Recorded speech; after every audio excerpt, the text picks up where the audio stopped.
Friends, Aislinn has given us a little bit of a preview of our sermon today, which is titled Gods of Wine.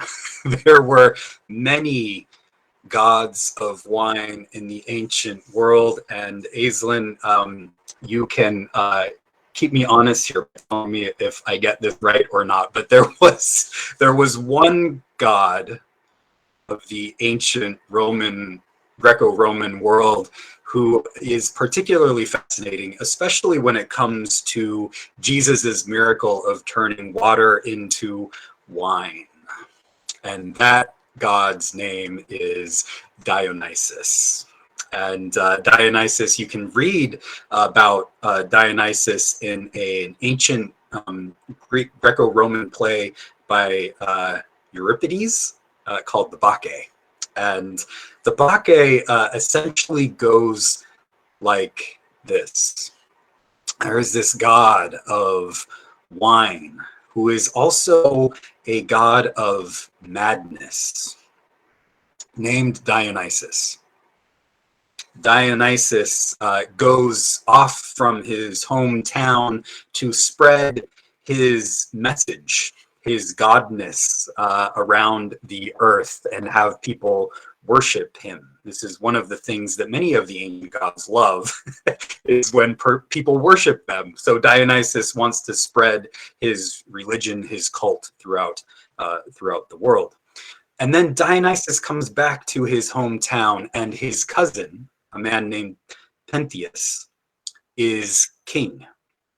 And Pentheus spreads all of these rumors about Dionysus, that he is not actually a god and that people should not worship Dionysus. Dionysus is the son of Zeus and also of a human woman. So Pentheus, the king, says that that is all a lie, and that Zeus is not his father, and that he's just a mortal human being. Well, of course, Dionysus doesn't like this because he wants to be worshipped. And so Dionysus develops a plan to get revenge on Pentheus. Dionysus has a group of people, a group of women who worship him, who go off into the woods, the mountains, and they get in this kind of drunken wine frenzy, and they follow Dionysus in doing whatever Dionysus tells them to do. Dionysus typically tells them to either murder people or kill animals and eat them. So Dionysus develops this plan to murder his cousin in an act of revenge. He ends up convincing his cousin, playing with his cousin's mind, and having him go out to the woods where these women are, and even actually it's Pentheus's own mother who ends up going out into the woods and drinking this wine that makes them mad, and Pentheus's own mother ends up killing Pentheus by, this is the rated R part, chopping off his head and bringing it back to his kingdom. This, friends, is the lovely story of Dionysus in the ancient world. A god of wine and a god of madness. Now, I don't want to say really negative things about this ancient myth of Dionysus, because I actually think there's a lot of truth to it. There is some truth to the idea that when we get together in a mob, we can end up forming what modern psychology calls a mob mentality. Joel has talked beautifully about this in a way already today, how our political situation has infected us. We had prayers earlier today from, I think it was Patty, who said, I keep talking negatively about other people and I want to stop. This is part of, I think, the truth that the myth of Dionysus is getting at. How easy it is for us to start forming this kind of mob mentality where we are maybe literally, but also metaphorically, chopping one another up in our group mentality, leading us to be more and more negative, one group against another, in acts of physical but also metaphorical violence. This is part of the truth that the myth of Dionysus is getting at, this god of wine, and that there is truth in it. And I'm telling you this story in part because I think that Jesus offers us an alternative to it. Also, this story, the myth of Dionysus, was found in areas of the Galilee where Jesus grew up. Just north of Cana, where our miracle story of Jesus turning water into wine happens, is a land called Tyre. And Tyre is just 40 minutes north of Cana. And Jesus has, as you continue to read the Gospels, Jesus has interactions with people from Tyre. And Tyre, we know, is part of, there were cults of Dionysus worship in Tyre and in other places throughout the Galilee.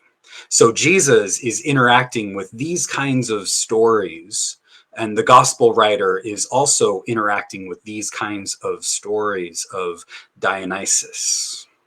And what is the alternative? Jesus comes in as this kind of god of wine into a wedding party.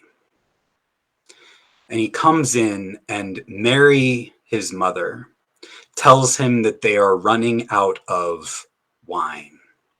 Now, what would happen if a wedding ran out of wine before the wedding party was supposed to end? In the ancient world here, it would cause this couple to have a lot of shame, to have a party that ended before everybody expected because you ran out of wine would be a shameful moment, a shameful way for this couple to start off their wedding together, their lives together. And so what does Mary say? She says to Jesus, "It's your time. You need to start." And what is it that Jesus is starting? He is starting a mission to show us that God is not like the gods who cause violence in the world, who cause us to tear one another apart. God is not like that. What is the true God of Jesus like? The one who keeps the party going. The one who fills, who has us participate with God in filling the jars of water up to the brim and keeping the party going. This, in the beginning of the Gospel of John, says that in Jesus we received grace upon grace, not judgment upon judgment, not hate upon hate, not violence upon violence, but grace upon grace.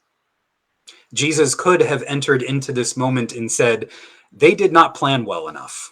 This is actually their fault, and I am not here to fix this problem for them.